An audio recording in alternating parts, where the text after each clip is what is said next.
The second major patch of set 15 is live. TFT flow has been updated, and if you didn't know any better, you would probably think it's the same patch, because you still have Gangplank Mentor reroll, you still have Sorcerer Karma, you still have Prodigies, you still have Katarina, and you still have Kayle, and you have the Crew, and you have Star Guardians.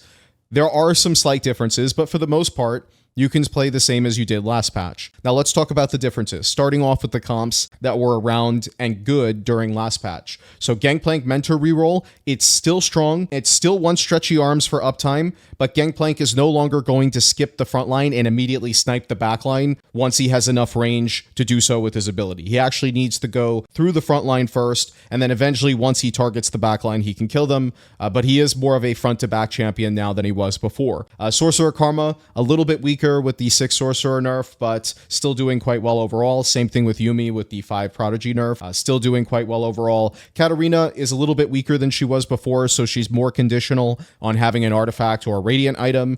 Kayle Juggernaut reroll, this is kind of back to where you really only want to play it if you are able to get something like over 9,000 early, or if you're able to have a lot of gold, so you know you'll be able to push 9, for example, Scuttle Puddle. The Crew has changed a little bit, where I believe it's better to prioritize towards AP items than AD items like we were before with Sivir. So you're going to want to itemize probably Janna in the early game before you're able to get to Ziggs 2. And then Star Guardians is similar to what it was before, where you want to play it from tempo openers. Now, when it comes to our new lines, Jayce reroll, this was kind of gaining in popularity towards the end of last patch because people were starting to play it in EWC. There are two main ways you can play around it. You can play around it with Juggernauts, or you can play around it with Mentor. I believe the Mentor version is better, but the problem is the Mentor version rerolls Koboko, and if you have a Gangplank player in your lobby, which you're going to most of the time, then you're not going to be able to play this version. You'll probably be forced into playing the Juggernaut version instead. So most of the time, it's just going to be determined by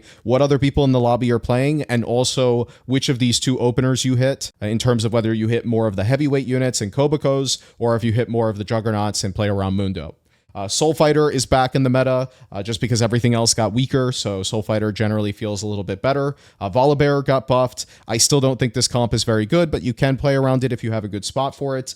Juggernaut Ashe, because everything else got weaker and because backline access got decreased, because basically all-out Cassante got taken out of the meta, and then also Gangplank is not hitting the backline as much anymore, so you can actually play towards double Rageblade Kraken on your Ashe instead of Edge of Night, which is a major improvement for the comp. You still probably need to build Edge of Night some percentage of the time, because if Ashe dies, all of your damage goes with it. And I think this comp is incredibly overrated right now. I see some people rating it as S tier for I don't know what reason. I don't think that will stay unless I'm missing something incredible. I know that you can now play towards 5 Crystal Gambit for a short period of time, but that's going to be fairly conditional on being ahead of tempo. And the real complication with this line, which we'll talk about later, is that you need to go level 9 and play around the 5 cost, but you also need Ashe 2, so you have to roll a lot of gold on level 8. So it's just sort of an awkward line overall, in my opinion. But that's it for the main comps that you should be playing in most of your games. All right, as usual, I want to cover some of the best conditions for the patch. So Flicker Blade, still broken. You can play that towards Ashe and Juggernauts. You can also play it towards Gangplank in either Mentor reroll or Duelist reroll, preferably Mentor. It's also really good with the Garen Hero Augment, really good if you're able to play it towards 7 Crystal. And of course, it's also pretty solid with Kayle if you have a good spot for that. You also have Mana Zane broken into both of the main AP lines for the meta, which would be Prodigies and Karma. You also have all of the hero augments have some interesting things. So first of all, Protagonist, this particular augment is just completely broken because all of the 1-cost hero augments are pretty strong now after people realized you can build Rageblade onto Garen and Malphite as opposed to what we were building before. In fact, Rageblade is just best in slot on Garen, Malphite, and Kennen. So if you have any Rageblade components and you get offered Protagonist, that's quite good. And then even Zac is quite good with this. You don't build Rageblade onto Zac, but still it's very powerful overall. So Protagonist is pretty much an auto click. I would not be surprised if it's the best augment currently by average placement if we could see those stats. If you're able to get something like the Sorcerer Echo in Sorcerers, that's really broken. If you're able to get Radiant Hodge on Katarina, that's still quite good. Fishbones onto Jayce is really powerful. And of course, you still have Teacher's Council into either of the Mentor lines, whether you're playing around Gangplank or Jayce. Both of those are quite good. So you still kind of have a lot of the similar conditions as you did last time. I don't know if I mentioned Silvermere Jayce, but that's even better than it was before. And it was already in the OP tier last patch when nobody was playing it. And now some people are just playing Jayce Caitlyn without any artifacts, and it's still doing reasonably well after they nerf some of the other comps. So that's also a really good line in this particular meta. All right, we're back at it again with Gangplank Mentors. How excited are you for this composition? I probably don't need to introduce it at all. You're probably quite familiar with it. I do kind of want to briefly talk about the changes in 15.2. I mentioned it earlier, but Gangplank will no longer just randomly snipe the backline. He is still very good with stretchy arms, though, because it increases his uptime, so he's able to scale Kraken's Fury very high, and he doesn't have to waste any time walking up. It also keeps your Gangplank safer, so that he's usually the last unit to die. So when you combine all of those factors together, it just turns out, even with the nerf that they made to Gangplank, not only in terms of his range scaling with his ability, but also just his raw damage, he's still broken. He's still very good. It's still arguably the best comp in the meta right now, so you still want to play towards it if you have a good Gangplank spot in the early game, and you're still looking to itemize Koboko as your tank. This guy is still completely broken. There was one major change with him. So before Horizon Focus, I actually had it rated as a +1 tier condition, but honestly, before this patch, it was like a +3 or +4 tier. Like, it was almost as good as Flickerblade, because previously the way that Unstoppable would work with Koboko is when he would cast his ability, he would knock up all the enemies close to him into the air, and then he couldn't target any of them. So he would change targets and then proc Unstoppable. So every single time that he would cast his ability, he would also proc Unstoppable, even if his current target didn't die. So he would just proc this over and over and over again. He no longer does that. So that interaction got nerfed, unfortunately. But still, this line is doing quite well. If you are able to actually hit the Gangplank 3 and Koboko 3, which is more likely on this patch than last patch, because this line is a lot less contested, because it's not as correct anymore for 2 to 3 people to play it every single lobby, then it will still cap reasonably high, but it's no longer an auto win. Okay, you're still going to have moments where you go 5th even after hitting Gangplank 3, which didn't really happen in the last patch. So it is weaker than it was before, but you still overall are looking at it as probably the best average comp in the meta right now. And Flickerblade on Gangplank is still completely disgusting. If you're able to get this, you pretty much auto force either this comp or Juggernaut Ashe, like I mentioned before. All right, next up we have Kayle Reroll. There are 2 main ways that you can play around Kayle. The first is you can play around Mentors, and the second way is you can play around Juggernauts. In my opinion, the Mentor version is better, but it's harder to hit, and most games you're not going to be able to play it just because there's a Gangplank player in your lobby who is contesting Koboko, and you really need to be able to hit your 2-cost tank for this comp to pop off. But I generally think that Koboko is a very broken unit, and then also I think the Mentors are just better units overall than playing towards the Vertical Juggernaut. With the Vertical Juggernaut version, you can play towards 6 Juggernaut with only 2 Supreme Cell, or you can play towards 4 Supreme Cell instead if you want to, and then you would duo carry towards Akali. I would only play towards this version if you had the items for Akali, or if you're going to hit a random Darius 3 because you've hit a bunch of them while rolling for Mundo and Kayle, and you actually have the items for Darius, then you can go for that as well. So those are the main ways that you can play around Kayle. The big thing with Kayle here is you need to have her early, so I have it required that you have her in stage 1, because if you don't have her early, then she can't stack the passive on her ability, which is really important for her to scale throughout the duration of the game. The other thing that's really important to note, and I'm probably going to add it as a plus tier condition, is over 9,000 is excellent. If you're able to get this on Kayle in stage 1, and she's able to just scale throughout the entire course of the game, it's very good. I've also seen Precision perform quite well, as well as Bullet Hell, but most of the time I see people really try to angle towards this if they're able to get something like over 9,000. Fishbones on Kayle is really good. Pair that with Shojin plus IE. You probably can also do IE plus Strikers as well. Manazane is pretty solid. You pair that with the classic Infinity Edge and Strikers combo. Snipers is okay. For Radiance, I think most of her Radiant items are completely fine. So you can go Radiant Shojin. I think you can go Radiant IE. You can go Radiant Strikers. All of those are fine. In the Mentor version, Executioner Emblem is fine. You do not want to go Executioner Emblem in the Juggernaut version because you don't have Executioners until you get to Akali. So you might want to consider it if you're playing the 4 Supreme Cell version, but a lot of the times you're playing towards 6 Juggernauts.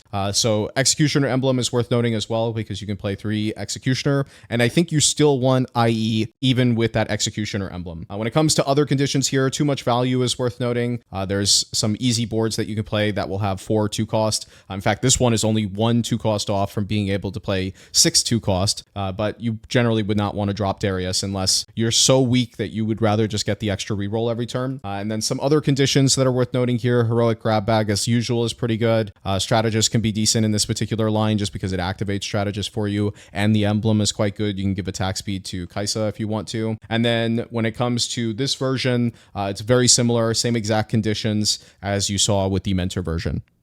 All right, next up we have Sorcerer Karma. Nothing really changed about this comp. They nerfed 6 Sorcerer slightly. Other than that, it's the same exact composition. I guess there's one other thing I need to note about it, which is that they did nerf the auto attack damage on Gwen by a lot. So previously, Sniper's focus on Gwen was completely broken. It's no longer broken like it was before. In fact, if you're able to get Sniper's focus, it's barely +1 tier. So just wanted to mention that real quickly. You're no longer just auto winning the game on the spot if you're able to get Snipers onto Gwen. It's just a decent item on her. It's not even really that broken at all. I think Zhonya's is actually better at this point in time. So the Sniper's interaction with Gwen is weaker. And other than that, the comp is pretty much played the exact same as before. All right, next up we have Prodigies. This comp is also very similar to what it was before. I would say the only arguable slight change is that now Archangel is pretty much equivalent to Strikers, even if you have Jeweled Gauntlets, with the slight nerf that they made to Strikers. Although it matters less in this particular comp because obviously Yuumi doesn't attack all that often with the Prodigy, giving her as much mana as it does. But yeah, generally speaking, Archangel, Strikers, they're pretty similar now, and you want to pair that with Gunblade and Jeweled Gauntlet. And Archangel is just generally a good item on Yuumi. Outside of that, really not a whole lot has changed here. Same idea if you're able to get that Prodigy emblem where you're looking to drop out of the Syndra and play Zyra instead. And of course, you can play the Prodigy emblem onto your Cassante, for example, until you're eventually able to get towards that Zyra. The last thing I want to mention here is that Protector emblem on Leona is quite good. It's not as good as it is in the Battle Academia version of this line, just because you do have Protector, and one of the greatest benefits of Protector is that it gives you that durability. So that's one of the reasons why Protector emblem is good, but it's also just good because of the effect that it provides for Leona in particular, because she has so many shields. So other than that, though, this line is the exact same as it's always been. You want that Mana Zane. Blighting Jewel on Malzahar is okay. You're still looking for unlimited power and Wand Overflow because it helps you itemize both Malzahar and Yuumi. The reason I have Heroic Grab Bag listed here is just because it makes it more likely that you'll be able to hit Malzahar 3 on level 8 or level 9 without having to actually reroll for it. You just hold extra copies. You would not take this otherwise. And then Howling Gale, of course, is very good in a Prodigy composition. All right, next up we have Soul Fighter. It's back. I think Soul Fighter is actually quite good again. It's not something that you're looking to default into in every game, but it is an option if you are playing towards AD and you get something like, for example, Deadlier Blades, which they just buffed. It's the best item on Samira, Deathblade, and you can pair that with Shojin plus Infinity Edge. In this particular comp, we'll talk about edgelords in a moment here, but in this particular comp, you do want to itemize Samira with full damage. So you do want to have the typical IE, Strikers, Shojin, crit-based builds. All of those are quite good. When it comes to the power-ups on Samira, we're looking for Shadow Clone. I actually think might be the best one over On the Edge, so I need to change this on the website. But On the Edge is also quite good. And then the other thing, I already mentioned this with Sorcerers, of course, Gwen is now weaker with the Sniper's Focus. I don't even really have it listed here as a condition at all because I don't think it's actually that good anymore. I'll have to double check that, but my understanding from when I looked in the first hours of the patch is that Sniper's Focus on Gwen is just not what it used to be, and it is certainly not an auto win condition anymore like it was. So you're not just auto picking Call to Chaos like you were before for that chance at 3 snipers, because you don't just win the game on the spot if you're able to get triple snipers Gwen, because they, I think, basically cut her damage from auto attacks by like 75%, which was the part that was completely broken with range extension. So they really nerfed that part of her kit. So range extension on Gwen, not that good anymore.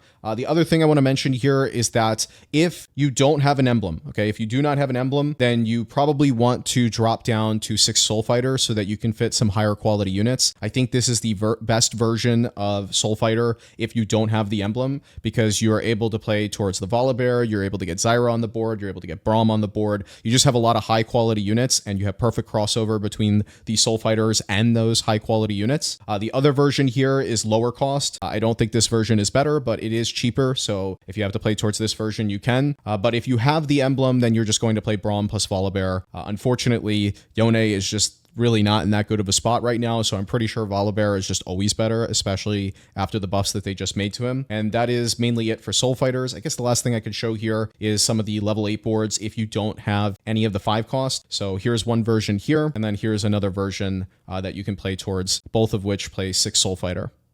All right, next up we have Edgelord Luchador. I just talked about Samira in Soul Fighter where you want to itemize her with damage. In this composition, it's a little bit different where she's actually the best utility applier in the composition. So here you want to itemize her with things like Red Buff or Last Whisper as opposed to the typical IE Guardbreaker or IE Deathblade type of builds. So try to get a Red Buff onto her, try to get Last Whisper onto her. She's probably better to have those items than Set, and then you can put actual tank items onto Set if you want to. Or try to itemize Braum, for example, but you're usually going to want to try to get utility on Samira. When it comes to power-ups on Samira, you're looking for Shadow Clone, I believe is the best one. On the Edge, I still think is actually pretty good, but we can actually look up the stats for Shadow Clone and we know it's quite good. So I probably should swap this on the website, and then Precision is still pretty reasonable. On Volibear, we're looking for your typical Edge of Night Strikers and IE build. You also have some Deathblade builds that are pretty good on him. For that reason, actually, the Deadlier Blades Augment is quite good because you can build Deathblade both on Samira and Volibear, and it's quite good. And then when it comes to power-ups, Serious Slam, Warming Up, Double Strike, these are all pretty solid options that you can consider. There are some artifacts that I want to mention here. So Fishbones, you've probably seen it before. He triggers his slam every single time he changes targets. It actually does work with Fishbones where he will change targets and jump. So it's pretty good. And then you just pair that with full damage so that he can actually clear people. Same thing with most of these artifacts, by the way. So Prowler's Claw, you just want to build full damage. Spectral Cutlass, you do want to build that Edge of Night because he jumps into the back line. You want to make it so that he's actually able to assassinate somebody. And then the last thing I want to mention here are the emblems. So the emblems are pretty good in this composition. They might be +2 tiers. I'm not really sure, but I have noticed that people tend to do a lot better with this line if they have the emblems, because the emblems enable you to play 6 Edgelord and 4 Luchador, which is, I think, quite a bit better. So if we look at the Luchador emblem, you're able to play Set, and you have your 6 Edgelords plus 4 Luchador. Same thing with the Edgelord emblem. You're able to play 6 Edgelord and 4 Luchador with the Braum as your Edgelord, and you're always going to splash in the Set unit because he just fits into the board so nicely. So in my opinion, the emblems are actually quite good in this line. And then for your level 8 boards, you can play around this 4 Edgelord, 4 Soul Fighter board. You can play towards this 5 Edgelord board, which is not typically what you would go for, but it does fit nicely if you had these units in the early game that you were looking to play around. But most of the time, you'd probably lean towards this version of the level 8 board instead. And that's mainly it for Edgelord Luchador. All right, next up we have Juggernaut Ashe, which I think is one of the more controversial comps right now because some people rate it quite highly because it definitely has the potential to win games, but I currently rank it kind of like mid till maybe slightly below mid. So let's start off with the good. What got better about Ashe in this particular meta is number one, a lot of other things got nerfed, but the biggest thing is that there's less backline access in theory because the all-out Cassante comp basically got removed from the meta, and they would play Akali and Cassante both would kind of get to your backline, and that would cause issues for Ashe. And then the other issue for Ashe was that Gangplank was so prevalent with stretchy arms in 15.1b, and people would use stretchy arms to basically skip your Juggernaut frontline and eventually kill your Ashe. So even if you were doing quite well, eventually GP would just snipe your Ashe and it was over. So because of that, in patch 15.1b, you had to build Edge of Night on your Ashe. Now, with slightly less backline access, you can build double Rageblade plus Kraken, and that makes you much stronger in any of the front-to-back matchups. But here's some issues. Number one, Kayle Reroll is pretty popular right now, and some variations of Kayle will play around Akali duo carry. Some people are playing around the Darius duo carry. Some people are playing around 6 Juggernaut, which doesn't play 4 Supreme Cell, so they don't have Akali as a duo carry. But if you're playing around the 4 Mentor version with Akali, or if you're playing around 4 Juggernaut with Akali, then you still have to build this Edge of Night to protect your Ashe against Akali in most cases, because you don't really have any backline bait that is all that easy to use. So eventually Akali will usually find her way to your Ashe, unfortunately. The other thing here is that I feel like the comp is a little bit awkward, where it wants to roll a lot on level 9, but it's typically really has to be played as a fast 8 composition, because you really need to have Ashe 2, because if you only have Ashe 1, it's not so much a damage issue, so much as it is a survivability issue, where we've already talked about how you had to build Edge of Night before. Well, that was because your Ashe was taking chip damage and dying. If you don't have Ashe 2, and she has such a low amount of base HP, she's just going to die from random chip damage. So you really want to have Ashe 2, which means you want to roll a lot on level 8, but you also want to roll a lot on level 9 because hitting your 2-star 5 cost is how this comp is able to cap high and actually capable of winning games. So what does this all add up to? In my opinion, it adds up to a comp that really wants something like forward thinking, that gives you the ability to roll a lot on level 8 on 4-2, hit your Ashe 2, but still be able to go level 9 and roll a decent amount of gold for Lee Sin, Braum, Zyra. But, you know, again, I don't know. Currently, the stats for the comp aren't that good. I still think it's kind of situational. You need to have a good spot for it. And most of the time, I've been seeing it go 3rd or 4th. And the only times that I've ever seen it really go 1st is spots where the person was way ahead of tempo and was able to not spend all of that much gold on level 8 because they had win streaked a lot of the early game. And then they were able to sack some of the rounds in stage 4. And then they were able to roll on level 9 for most of their upgrades. And if that's the case, then the comp is pretty solid. I still think in some percentage of your games, you're going to be forced to build Edge of Night, which again makes you weaker in some percentage of your matchups, which sucks. The other thing, of course, is that Flicker Blade, of course, is still completely broken. If you're able to get Flicker Blade on Ashe, we know this, but that's less about this comp being good and more about the fact that Flicker Blade is just a disgusting artifact that enables a lot of different lines. So where I stand with this currently is that it is a good comp. I guess the other thing to mention here is that there is some worlds where you can play around 5 Crystal Gambit, but that again kind of also depends on you being ahead of tempo. So maybe the big lesson here is that this is a comp that you need to play ahead of tempo for, and if you are ahead of tempo, it's pretty solid, but if that's the condition for it, I still feel like it doesn't really deserve a higher tier than B, unless you have one of these really good conditions for it, like Hold the Line, for example, when you have all these frontliners, can be pretty good. But that's currently my opinion. I might change on this, and if I do, I will update the website to reflect that. All right, next up we have Katarina Reroll. This comp got nerfed in a lot of ways. Number 1, they nerfed Katarina. Number 2, they nerfed Rakan by a lot because they nerfed his max mana. They also nerfed his best power-up, which was Unstoppable. They nerfed Edge of Night. They nerfed Striker's Flail, which, to be fair, those 2 nerfs affected a lot of compositions, so relatively speaking, those are smaller nerfs. But this comp indexes a lot on 2 champions, so when you nerf 2 of the best items on Katarina, she's going to feel it a little bit. So this comp is a lot more conditional than it was before. You really only want to play it from a good artifact spot, or if you're able to get Radiant Hand of Justice. Outside of that, you're probably not going to want to look to play towards this most of the time. It's still similar in terms of how you should play it, in terms of going for 7 Battle Academia. Dark Amulet's still pretty good on Katarina, and you're still looking, I think Unstoppable is pretty good on Rakan still. The split positioning, people ask questions about it all the time, just increases the probability that Katarina is able to get onto the backline. That's the only reason you really do it. Sometimes it works, sometimes it doesn't. It's just one of those things that it doesn't really hurt you to do it, and it was a lot more consistent with Unstoppable in particular, because you have your tank just charge up, and then sometimes Katarina would just randomly be able to get into the backline because of the Rakan moving out of position. And in those cases, you might want to do the single line where you would actually move Rakan to where Katarina is, and then move Leona back, and then put Katarina where Leona is, and then Rakan would charge in, and then Katarina would walk up. And because the units may not be in the front row, they'd walk back to go after the Rakan. Then you would actually have a chance of, again, Katarina being able to go directly into the backline. So that's how that works. And it's, again, not 100% consistent, but that's why you do it. Outside of that, the main thing is just understanding that, again, the comp is more conditional than it was before. And the last thing I guess I should mention here is healing orbs. Like, some of these combat augments are pretty good. Find your center, which with Find Your Center, obviously you can't do this positioning. Climb the ladder. So some number of combat augments are important for making the Katarina go infinite. All right, next up we have Kayle Juggernaut Reroll. This comp is very similar to how it's always been, which is that you need a way to get to level 9. Probably the easiest way to play this comp is to make a rule where you can only play this if you are in Scuttle Puddle or Crab Rave. If you are not in one of those encounters that gives you a lot of gold, then you shouldn't play towards this comp, because most people that I see complain about the fact that it's not good are re-rolling for Kayle, re-rolling for Aatrox, re-rolling for Zac, re-rolling for Nefiri even, and they're spending all this gold rolling, and they don't push levels after hitting Kayle, or they don't understand that they get a massive, massive power spike with Kayle on level 6. So once you hit Kayle 3, you need to aggressively, ideally push to level 6 as soon as possible to stabilize. So there's a lot of things to know about this composition, and it's a lot more forgiving if you play it from an encounter that gives you a lot of gold, all right? You still have a lot of the same conditions conditions that we've talked about in the past. So you have your Flicker Blade and Radiant Ginsu, still your best options. Of course, Build-A-Bud into Kayle also guarantees that you'll just be able to go level 9. Also worth the wait into Kayle, guarantees that you'll be able to go level 9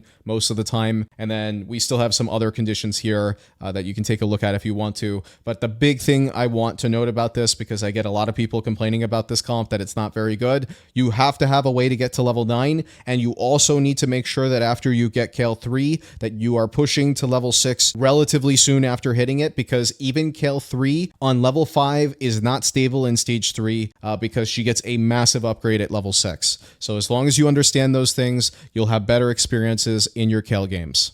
All right, next up we have the Crew Reroll. I think the big change with this is, I believe, and I don't know this for fact, so I still need to see more games with it. I still need to see the best way to play it, but I believe it's better to build items for Janna first now, and then eventually move those items over to Ziggs instead of prioritizing your Sivir items. Now, it's okay if you build some items on Sivir early game, but my understanding now is that Ziggs is a little bit better now that they made some buffs to him in patch 14 or 15.2, and as a result of that, you should be having a little bit higher prio on Ziggs items, and Janna is a good item holder for Ziggs. Typically, you don't want to itemize the Janna late game because she's not a crew unit, and the damage that the crew units deal will contribute to the ship's damage, but in the early game, there's no problem with it.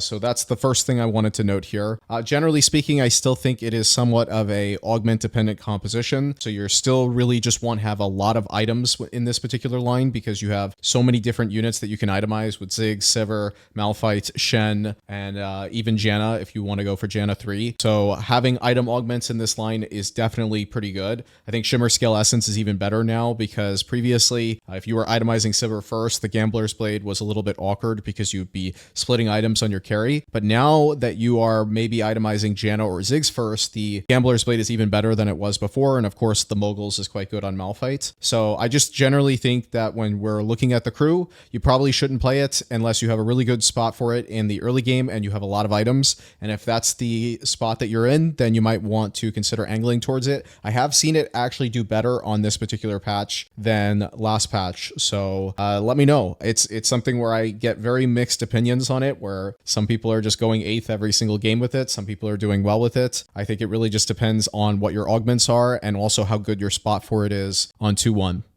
All right, next up we have Star Guardians. So Star Guardians is a comp that's kind of similar to what it was last patch in the sense that you generally want to be playing this from win streak positions. So you want to be able to tempo in the early game, and you're usually not going to cap that high unless you have the Star Guardian emblem, which does make a meaningful difference in this line. When it comes to that early and mid game, it used to be that Ahri was an absolute beast, but after the nerf they made to her in 15.1b, as well as the fact that everybody's building Edge of Night, and this is a massive single target champion, and you're wasting usually a pretty large percentage of your damage on Edge of Night every single fight because everybody's building it. The end result is that Ahri does feel weaker than she did when Star Guardians were super meta, but it is still going to often be the unit that you itemize. Rising Chaos Syndra is also an option, and Xayah is also an option if you build Jinx items first and you want to play around Rel plus Shen, for example, in the early game. On level 9, your flex unit that's not a Star Guardian can be Koboko, it can be Kennen, could be Braum, could be Swain,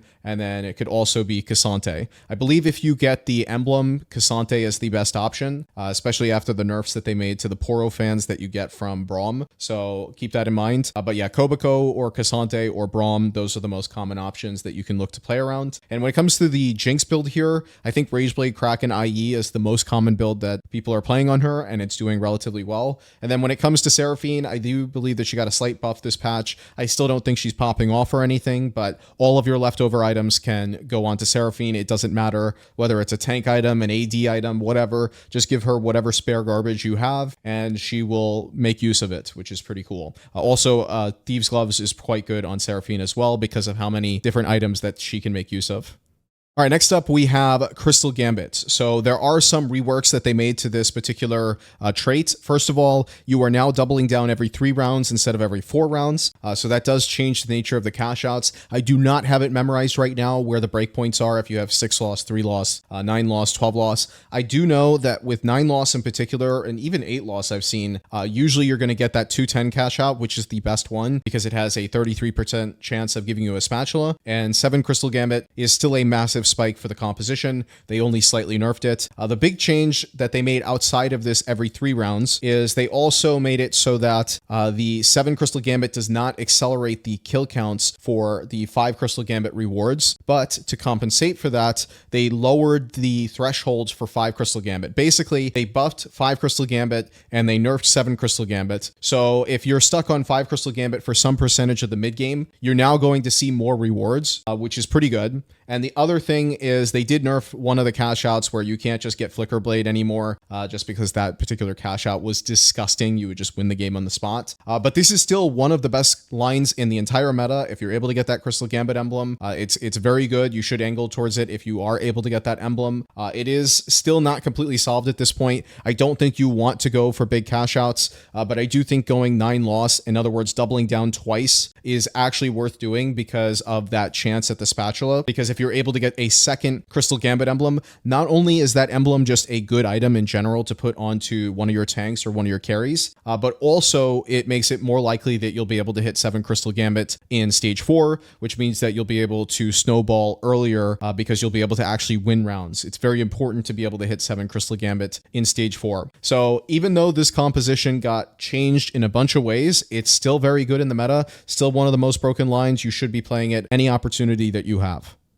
All right, next up we have Jayce Caitlyn Reroll. So this was gaining in popularity last patch with Silvermere Dawn. Still completely broken if you have Silvermere Dawn. Some percentage of your games now you can play it without an artifact like Silvermere or Spectral on Jayce, which, let me be clear, Spectral is nowhere near as good as Silvermere. So Silvermere is still by far the best condition for this line. Definitely raises it to being completely OP, one of the best lines in the meta. Without it, it can be viable, but there's a couple of things to understand. Because 3-cost reroll is so expensive, you want to ideally have some source of gold. So that would be something like Heroic Grab Bag, Rig Shop, or maybe Scuttle Puddle, Crab Rave. Those things can help you actually be able to hit. The other thing to understand is that you need to play from some sort of tempo opener. You cannot be lose streaking into 3-cost reroll, because if you do, what happens is you get forced to level up to 7 on 3-5. You end up having to roll deep for Jayce 2, Caitlyn 2, and then you have a 0% chance of being able to hit your 3 stars before 5-1,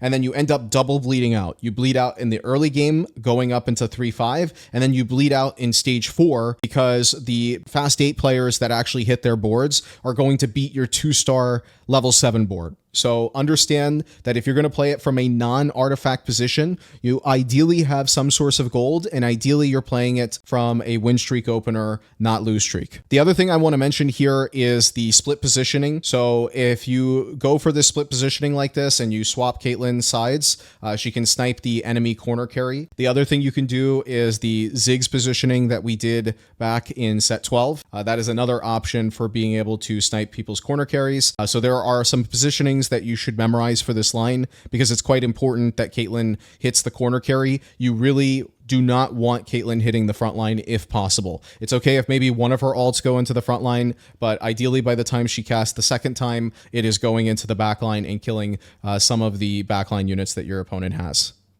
All right, real quickly, I want to talk about hero augments, specifically because of protagonists being so strong in the meta right now. So on the Garen hero augment, you're always looking to build Rageblade. You want to pair that with some form of CC immunity. Titans is the best option, but QSS is acceptable if you have to. And then lastly, you want Bloodthirster or Sterix. On Tectonic Titan Malphite, you are looking to build the exact same items. I don't think QSS is acceptable here, but maybe it is. But you want to build that typical Bloodthirster, Titans, and Rageblade, and then ideally you're also able to get the Mage power up on Malphite. Next up we have 9000 volts Kennen, so also a Rageblade user, although he is in the backline, and then you can pair that with either the crit base build or you can also play Archangel instead of Strikers. Sort of a theme on this particular patch is after the 10% attack speed nerf on Strikers, in some builds you can actually replace it with Archangel for AP carries. Next up we have Perfect Form Zac, pretty straightforward build. You want Bloodthirster, Jeweled Gauntlet, and Strikers.